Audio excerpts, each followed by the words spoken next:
All right, so I just have to do a video on this. This car is here for multiple dash warning lights are on.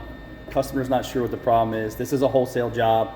And we're just saying people, customer. We're not saying Bob, Tom, Dick, Harry, whoever. Richard. It's just the situation, all right? Pay attention. Show him, Jude. So I'm not sure if the customer or the wholesaler put a battery in this, or if this is how he purchased the car. All I can report is the condition.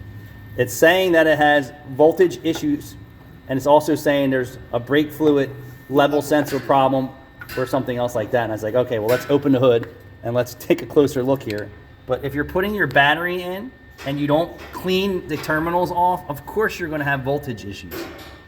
Like, this is crazy that I see this all the time. So if you're a DIYer and you have corrosion or oxidation, like I would assure you there's still oxidation where these are making contact, you need to get in there and clean the oxidation off the inside.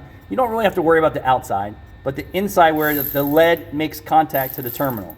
This over here, you can see that there's blue crusties built up all the way around with oxidation in there, causing a poor connection. Let alone the install is not good. Make sure you do the job properly. Thanks for watching.